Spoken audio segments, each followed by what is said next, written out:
You're back, everyone. You're welcome back. Well, you are welcome back. Of course, you are, everyone. To a third installment. Lucky you, eh? We've got back-to-back episodes, and we're back with our third and final one for the afternoon Friday here, with David Pyne, who is an expert on many different things related to conflict. David, you've got quite an interesting background, being a former U.S. Army combat arms and staff officer, and I think, this is in 12 hours time. This would have been exactly 6 months since the war in Iran started. Or is it next week? No, I'm pretty sure it's this week. Hang on, double checking the date. It's Okay, next week. Yeah, it's next week. Okay. Well, happy almost 1 week before a 6 months anniversary of the Iran war, everybody. Possibly the stupidest conflict in recent memory. But David, I mean, how do you see it with all that rather fluffy introduction done? Hey, Pyotr, thanks for having me on your show. Yeah, this is absolutely the stupidest war that the U.S. has ever fought. I mean, I thought it was Iraq, but it's so much worse. There's no sensible argument why we should have entered the conflict. It's been a complete disaster, certainly politically for the Republican Party. Economically, we're on the verge of a global recession coming up here probably later this year. Potential depression if the U.S. Naval blockade continues and the war continues into next year, next summer. And then it's also been a disaster militarily and geopolitically for the United States, because the United States has essentially been exposed as impotent in terms of the U.S. military inability to defeat what is essentially a second-rate great power, certainly a near-peer competitor, but basically, Iran is demonstrating every day that they have essentially replaced the U.S. as, the regional dominant power in the Persian Gulf region. We can't send a single manned combat vessel in the Strait of Hormuz, despite the fact that President Trump continues to claim that, we control it. The strait is open. I mean, obviously, all the facts belie that. The traffic for oil tankers and other ships transiting the Strait of Hormuz is about 5 to 7% of what it was pre-war in terms of pre-war levels.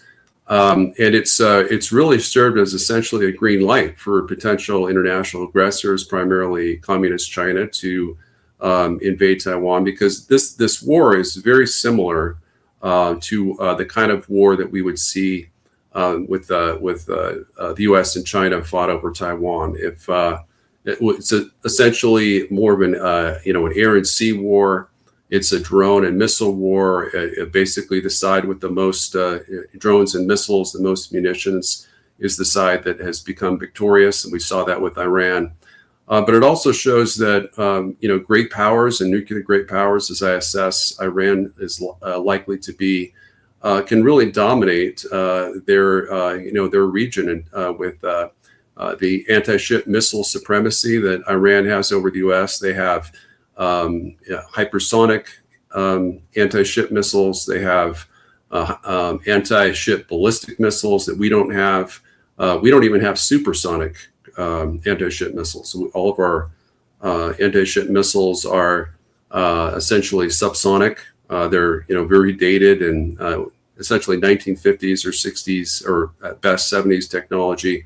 And Russia and China and Iran completely outmode us in terms of that level of technology when it comes to hypersonic missiles. We do have some hypersonic missiles coming online, but late to task, I would say.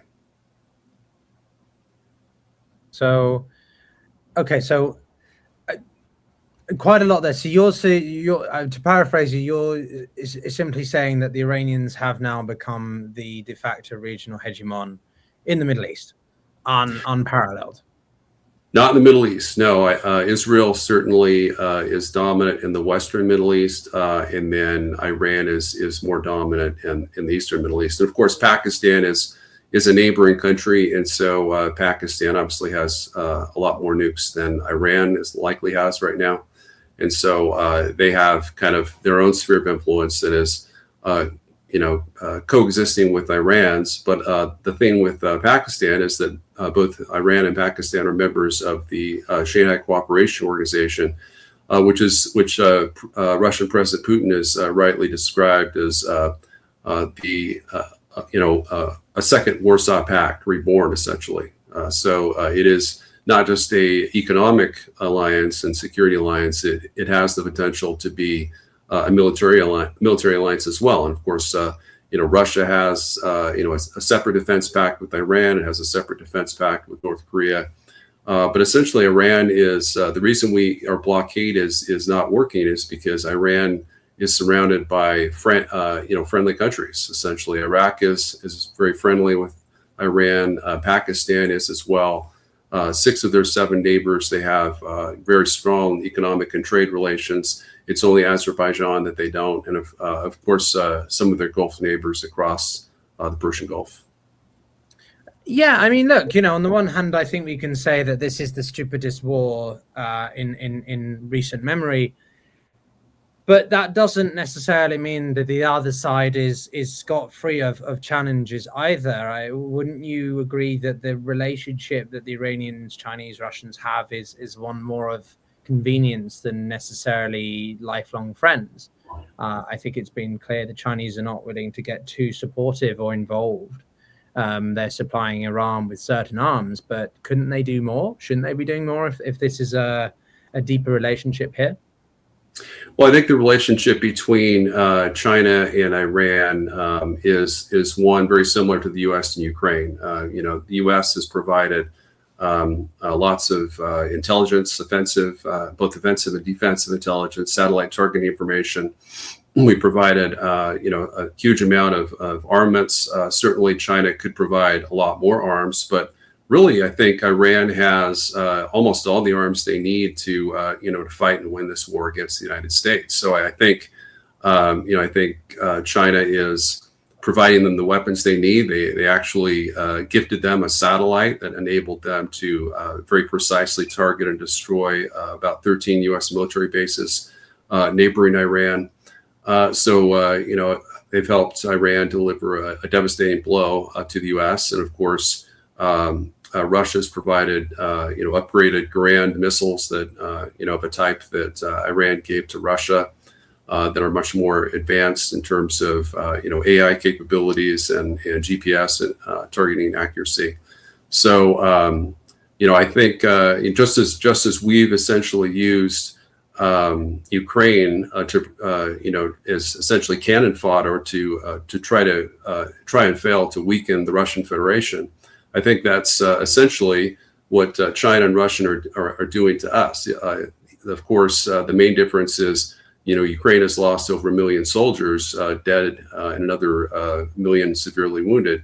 But we've only lost about 18, at least according to official figures, because we haven't really had a ground war component. And that's certainly a very good thing, because otherwise, if we were to launch a full-scale ground invasion of Iran, it could reach Vietnam type casualties in terms of thousands or even tens of thousands of dead and wounded U.S. soldiers. Yeah, I mean, I don't even bother really asking or going into that sort of avenue, really. To be honest, it's not going to happen, and any threat of Karg Island annexation, occupation. Where's the imminent ground operation from the Kurds with support of US, aerial strikes and so on, right? It's all preposterous. What I do think is more pertinent, though, now is that the Trump administration seems to be reverting to economic pressure, this all-out economic collapse that they're saying the Iranians are about to experience, even though we've tried that for the past 8 years, 8 maximum pressure, and we're still here. So why do you think the Trump administration are doing it this time? And what do you think what's different about this time, do you think, according to the Trump administration? I'll put it that way. Well, yeah, great question. So the problem with this war is that President Trump started the war without a strategy for success. There was none of the 6 objectives that he outlined for the war have been achieved. None of them were actually achievable the only way we could defeat Iran militarily is with use of nuclear weapons, and reportedly that is something that Trump has stated, has considered repeatedly. I don't think he's going to pull the trigger on that. I think there's enough level-headed folks in the cabinet and certainly General Kane to talk him out of that. But it's a situation where Trump has essentially been making up Iran war policy on the fly. Every day, he'll try different things, but ultimately there's no military solution. I was saying this before the war, and I was criticized for doing so. I briefed some high-level folks and said there's no military solution to the Iran nuclear issue. It has to be the only solution we have is diplomatic. Iran was offering us, the day before the war, they had a comprehensive nuke deal that would constrain their nuclear program, and Trump foolishly rejected that and decided to go to war with them. But just anyone, I think, that has a background in military history and understands the geography and the balance of power in the region understood that this was going to be an unwinnable war from the start. And in fact, all of the evidence indicates that President Trump was briefed by General Kane and another one of his, the director of the Joint Staff, who was subsequently fired, a vice admiral, that this war, our aims were likely to be unachievable. That this could have, it would quickly mushroom into a regional war, would deplete our military capabilities. They'd close the strait. There'd be a lot of economic blowback, and essentially we would be unsuccessful. And there was a 0% chance really of affecting regime change in Iran or getting the Iranian people to rise up and take over the government. There's just no real organized armed opposition to Iran that's in any way effective that has the capability to do that. No, and I think, David, what's quite remarkable is that regardless of where you sit on the political spectrum or what issues matter most to you, as in a person, Trump has the uncanny ability to bring everyone into the same footing, right? Be you a traditional conservative, I don't know if you're more, well, I presume you're more conservative leaning, but clearly not a MAGA right. So him, leftist parts of the Democrats, the moderate Democrats, Europeans, the global South, everyone's like, stupidest decision. Like, I'm not pro the Islamic Republic, obviously, but I think Trump's, they seem more rational. It beggars believe the world we're in, whereby the Islamic Republic looks like a more rational actor than the Trump administration. Wouldn't you agree? Yeah, absolutely agree. And that's the thing is President Trump started this war on false pretenses. And the false pretense was that Iran's leadership was crazy and suicidal. And as soon as they got a nuclear weapon, they would use it against Israel. They would, use it against the Middle East. They would nuke Europe. Then they would try to nuke the U.S. I mean, that whole idea is just so completely stupid and idiotic on its face. The fact is, nuclear deterrence works very well. It's worked with some of the worst, murderous, genocidal dictators in world history: Joseph Stalin, Mao Tse-tung, Kim Jong-il, and all of those, other dictators, and of course Kim Jong-un today. There was just no logic behind, the argument that a handful of Iranian nukes posed a greater threat than tens of, 20,000 Russian and Chinese and North Korean nukes. It's just really ludicrous. And it's just, I think you have to really be kind of an ideologue to believe that kind of nonsense, because there's no rationality to it.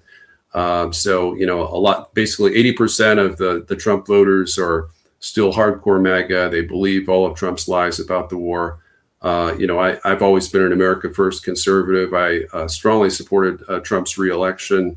And I think during the first few months of his second term, he was really implementing a brilliant strategy. He was trying to have peace with Russia and China. He was trying to, plan to end our forever wars, primarily in Ukraine. He had pledged to not start any new ones. And basically, his entire presidency is unraveled over this Iran war mess that it's really an unnecessary war. It's a war that, his own, military and political advisors advised him not to start. But Netanyahu gave him all this, fake intel and sold him a bill of goods and said, you can win this war in a week. Iran will collapse like a house of cards, like Hitler thought the Soviet Union would.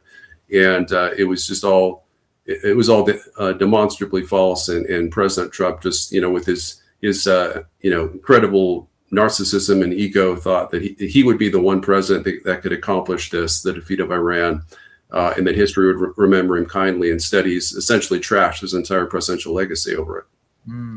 So I'm going to sound like a therapist now, but how does that make you feel, David?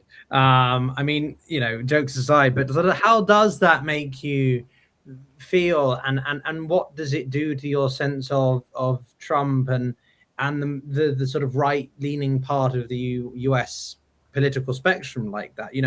There seems to be two groups in the MAGA camp now, let alone more conventional conservatives or whatever pre-Trump's election in 2016 and so on. So how does someone in your position navigate this, feeling perhaps politically homeless? Well, it's a crazy feeling, really, because, certainly I was always America first. I always opposed the neocons. Obviously, during the Iraq war is kind of when I felt a little politically homeless, in the Republican Party. But, there's a real strong sense of betrayal, because I believe President Trump would keep his word. He was an America first conservative president during his first term, largely scandal free. He avoided the neocon calls for him to fight a war with Iran during his first term. He didn't start any new wars, and that was really the kind of foreign policy that I'd always wanted. So, kind of a Reagan policy of peace through strength. No major wars. Reagan didn't fight any major wars. He started a war with Grenada. That war lasted a few days. He pulled us out of the Middle East after, the Beirut car bombing that killed 241 U.S. Marines in 1983.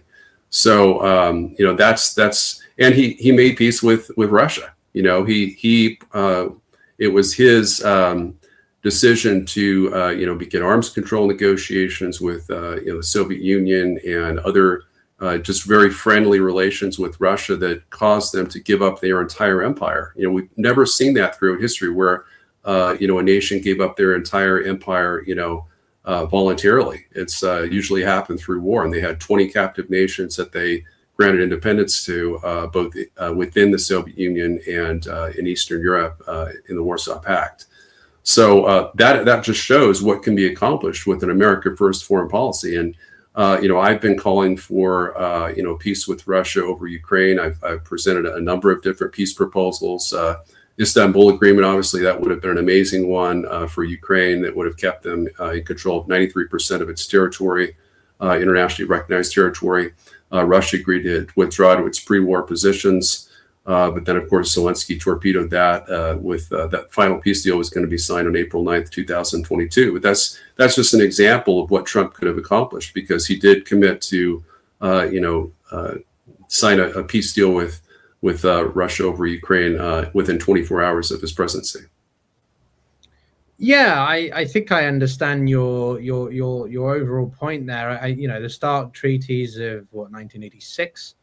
And the reduction of usage of medium range interballistic missiles was remarkable. That treaty expired earlier this year. Not many people know that, but both sides still seem to be adhering to the overall principles of it, although I prefer it to be signed in again. I don't know. I might differ with you slightly. I think the primary reasons the Soviet Union collapsed weren't really through American foreign policy. I think that was more through the dysfunctionality of the Soviet Union as a confederation. But certainly the Americans' pressure and ability to continually appeal to sort of the capitalistic sides was part of it. But when it comes to Iran, then, so what do you think the United States should be doing? Just capitulating? Wouldn't that be a permanent scar on the reputation of the United States military? Well, I think there's two different options that President Trump has to get us out of this war. The most obvious one, of course, is to re-implement the 60-day ceasefire MOU. I think if he were to do that even unilaterally, if he were to say, okay, the blockade's over, we're acting in good faith, we're re-implementing the 60-day ceasefire MOU, we'd like to extend that for, I would say indefinitely, not just for 30 days as provided under the terms of the MOU. Obviously, it's already expired, but basically Iran has said that that's what their demands are. And they've added another demand, which is a full withdrawal of all U.S. troops out of the Middle East. I mean, Trump could counter and say, well, we'll withdraw our troops out of the Persian Gulf region. Although I'd love to see a full withdrawal out of the Middle East. Obviously keep our troops in Turkey, which is part of NATO, but all of our bases in Israel, Iraq, Syria, Jordan, Bahrain, Kuwait, Saudi Arabia, all those, should be pulled. And in fact, there's, reports that I've seen is that, Trump has officially said he wants out of Iraq and Syria in terms of all our troops out of those two countries. And then reportedly, we're looking at a full withdrawal from Bahrain and Kuwait as well, because those military bases are largely destroyed. They're just too close to Iran. They're essentially indefensible. Iran has destroyed our THAAD radars that give us sufficient warning time to launch effective missile defenses. And obviously our missile defense interceptors are being expended. So that's one way. The other way is just, a unilateral withdrawal. And this is basically kind of General Flynn has advocated that, we pull our military forces out of the region, bring them home to the United States or the Western Hemisphere, and call it a strategic reset. And President Trump could accurately, he could credibly point to his national security strategy, which I think is outstanding, that he essentially threw in the trash when he started this war, and say this was all part of the plan. The plan was to, basically degrade Iran's military, eliminate the nuclear threat, which he really hasn't done at all, I would argue, but at least he's claiming that. And provide all these PowerPoints or whatever he wants to do, and have a victory parade in Washington D.C. or whatever he wants to do with that. But essentially declare victory, bring our troops home under the auspices of a strategic reset, and America first, and that would be putting America first, and it's what Joe Kent has been advocating as well. Which is, simply pull our military forces out of range of Iranian, medium range missiles, and end the war unilaterally. Looks like you're muted. Thanks for that. Yeah, sorry, I mute myself because we've got a bit of construction or something. But no, we had Joe Kent on the show before. He was, it was great back and forth with him on certain things like that. But the question that I asked to him, and you've reminded me of as well, based on your point just now, is, can you adequately assume that by withdrawing all presence from the Middle East, that wouldn't though still be at risk of third parties wanting to interfere in American elections or American interests still? The concern I have with sometimes what I hear is that, sure, you can disengage, which is fine. I understand, you need to put your own house in order, which I agree with in many ways. If we look at the state of Europe or the UK in some ways.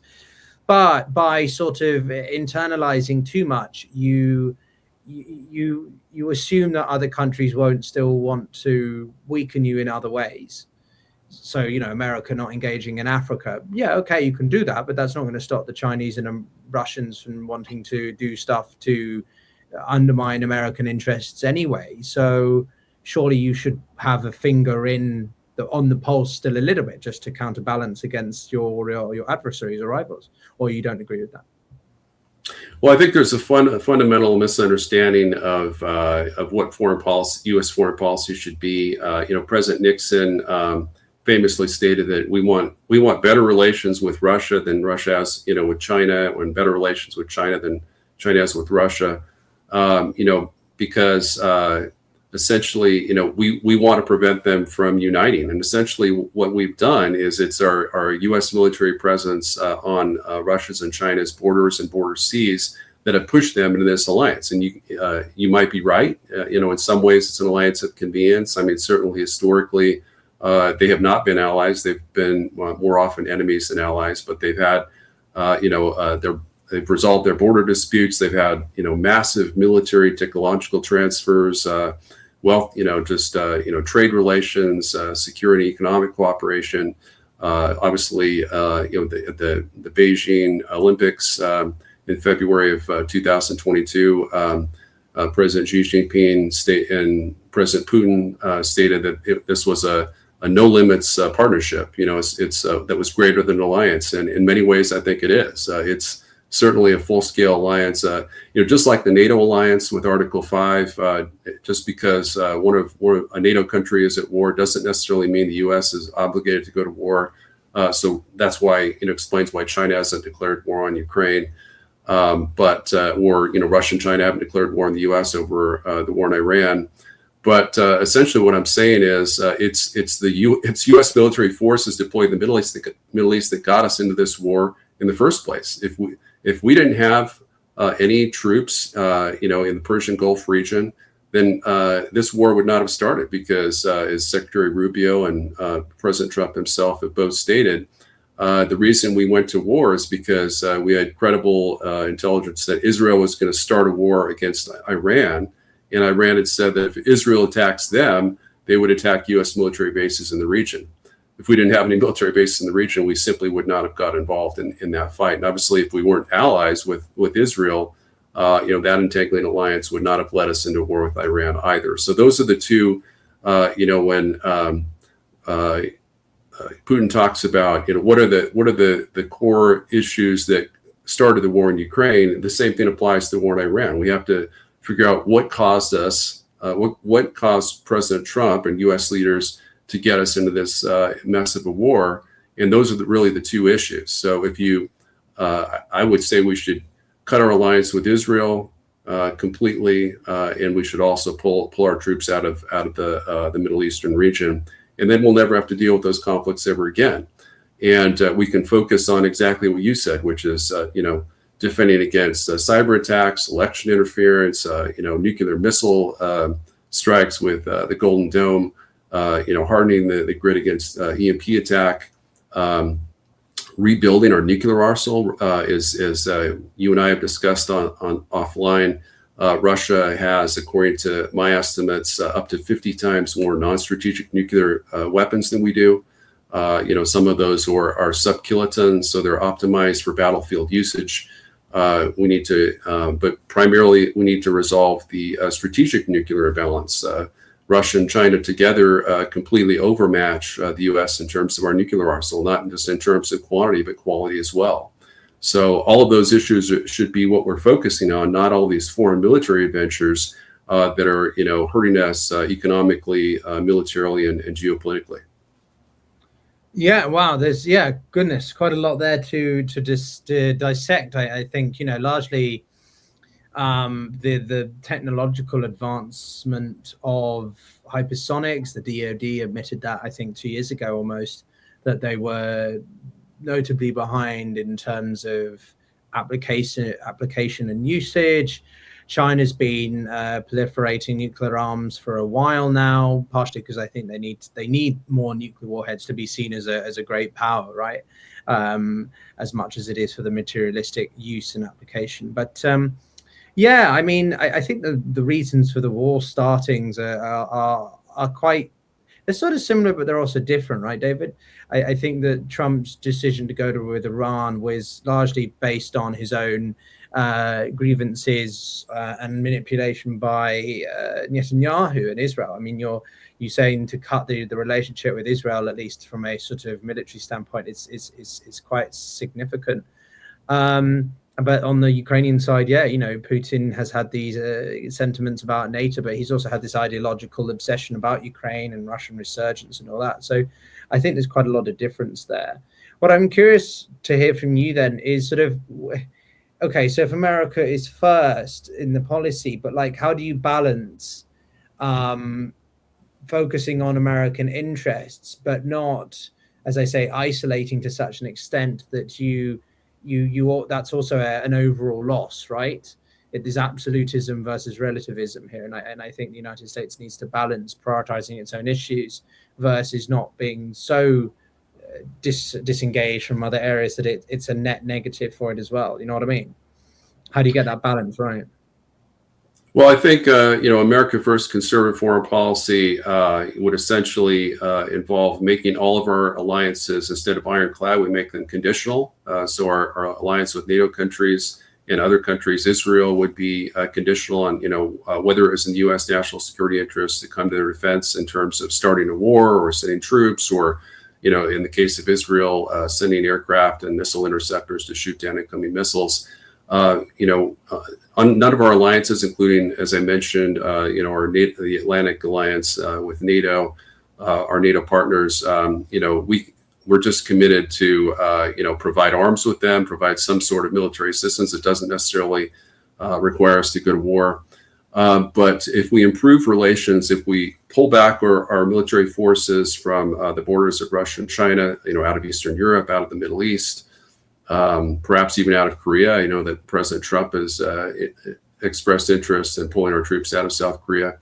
Then we can have better relations with Russia and China and even North Korea and Iran. Then we don't really need to have, spend 1.5 trillion on national defense. We can, and certainly we can put those dollars to better use, not on ongoing military operations and wars, endless wars in the Middle East, but use them on, strategic defense and, protecting against, nuclear missile attack and EMP attack, like I've mentioned. But that's really the key. Peace through strength means you actually try to have peace. If you're fighting all these wars, that's not peace, and it's not strength either, because we're wearing down our military readiness to make us incapable of being able to, fight or even perhaps deter aggression from China and potentially Russia as well.